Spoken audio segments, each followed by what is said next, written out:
Salut chers internautes, dans cette vidéo, je vous propose de voir, comprendre et décortiquer les formules de calcul conditionnelles sur Excel, communément appelées les fonctions si. Donc cette vidéo vous aidera à préparer un entretien d'embauche ou bien un examen, sachant que l'objet de cette séquence est de vous expliquer l'ossature de la formule.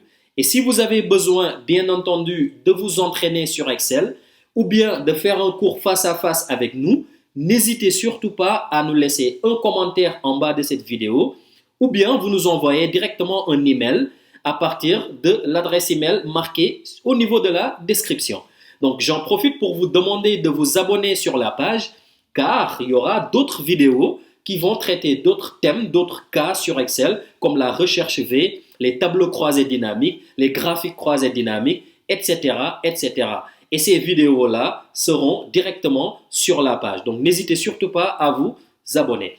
Alors, dans cette séquence, nous verrons dans un premier temps les conditions simples afin de comprendre c'est quoi une condition, de comprendre c'est quoi une condition pour pouvoir l'utiliser dans d'autres cas. Et ensuite, nous allons enchaîner avec les conditions plus complexes avec si et la fonction et ou. Donc, nous allons utiliser une fonction si avec une autre fonction et ou. Donc, je vous souhaite une très bonne séance et à tout de suite. Alors, sur ce cas-là, nous avons un tableau que plusieurs entreprises utilisent. Donc, c'est un tableau où il y a les fournisseurs de l'entreprise, le nombre de commandes qui a été passé, le prix unitaire, le montant hors taxe, la TVA et le montant TTC. Donc, ce style de tableau-là est beaucoup utilisé en entreprise pour pouvoir déterminer souvent les statuts de commande. Donc, on entend par statut de commande, c'est quoi cette commande-là? Si c'est une commande qui est importante, si c'est une grosse commande, si c'est une petite commande, etc. Ou bien si c'est des commandes à traiter. Donc, dans un premier temps, je vais mettre en monétaire les montants prix unitaire, la TVA et le montant TTC en style monétaire. Donc, juste pour rappeler, dans ce tableau-là, nous allons répondre à une question bien définie. Toutes les commandes qui sont supérieures à 50 000 euros, c'est des grosses commandes. Sinon, c'est des petites commandes. Donc là, on cherche à catégoriser les commandes qui sont passées au niveau de nos fournisseurs en grosses commandes et petites commandes. Donc, nous allons mettre ça dans la partie statut commande et on va démarrer la formule de calcul et on va utiliser bien sûr une fonction si. Donc, toutes les formules de calcul sur Excel démarrent par plus ou égal. Donc, nous allons démarrer par égal. C'est exactement la même chose. Et nous allons démarrer la fonction avec SI. Donc, on écrit carrément SI. Donc, égal si la fonction, c'est-à-dire la condition, point virgule, le résultat si cette condition elle est vraie, point virgule, le résultat si la condition elle est fausse. Donc là, je peux choisir directement sur la barre de suggestion. Donc là, si le montant de la commande est supérieur à 50 000 euros, donc je vais sélectionner le montant de cette commande-là, qui est sur la deuxième ligne. Donc, si, parenthèse, le montant de cette commande est supérieur à 50 000 euros. Maintenant, comme nous sommes en train de faire une formule de calcul, nous ne pouvons pas mettre des mots, des phrases dans cette même formule de calcul. Donc, pour écrire grosse commande, nous allons le mettre entre guillemets. Nous allons mettre entre guillemets grosse commande. Ça, c'est la norme, même sur les autres formules de calcul qui ne sont pas si. Donc là, je mets grosse commande, c'est la deuxième partie, c'est le résultat si la condition elle est vraie. Point virgule. Petite commande, c'est le résultat si notre condition elle est fausse. Donc cette condition va s'écrire comme ça.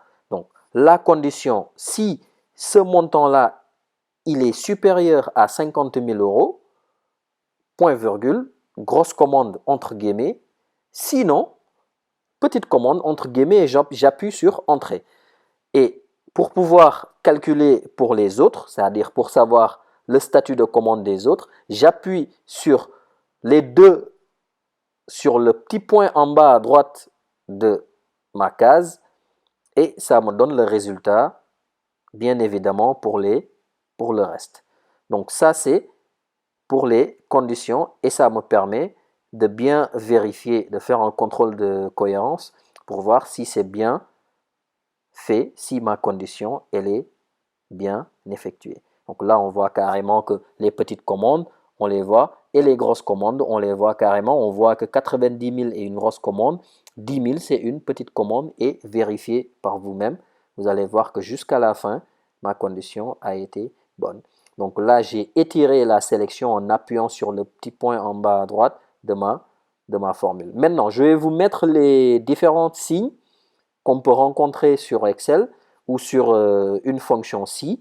Donc inférieur, ça s'écrit comme ça, c'est inférieur. Supérieur, ça s'écrit comme ça sur une formule, c'est supérieur. Inférieur ou égal, je mets inférieur et je rajoute égal. Supérieur ou égal, je mets également supérieur, le signe supérieur, et je rajoute un égal à côté. Et je rappelle qu'il n'y a pas d'espace dans une formule de calcul. Le dernier, différent, qui est écrit avec les deux signes inférieur et supérieur en même temps, et il n'y a pas d'espace entre les deux. Donc on appelle différent. Donc différent s'écrit comme ça, inférieur, supérieur. Je rappelle toujours que c'est sous forme de losange et pas le contraire qu'on appelle différent de.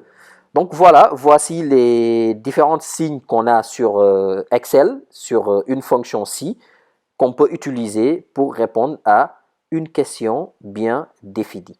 Donc là, nous avons les signes, nous avons la fonction. Si vous avez des questions, n'hésitez surtout pas à nous laisser des commentaires ou bien vous nous envoyez un email sur l'adresse qui est au niveau de la description.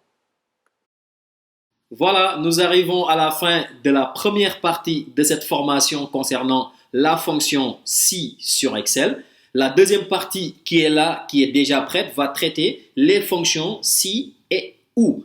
Donc, cette deuxième partie va traiter cette fonction assez complexe sur Excel. Donc, vous pouvez la suivre en bas. Je vais mettre le lien au niveau de la description. Comme ça, vous ne serez pas déconnecté. Vous allez vous connecter directement à partir de cette vidéo et poursuivre votre formation sur ma page ou sur ma chaîne YouTube.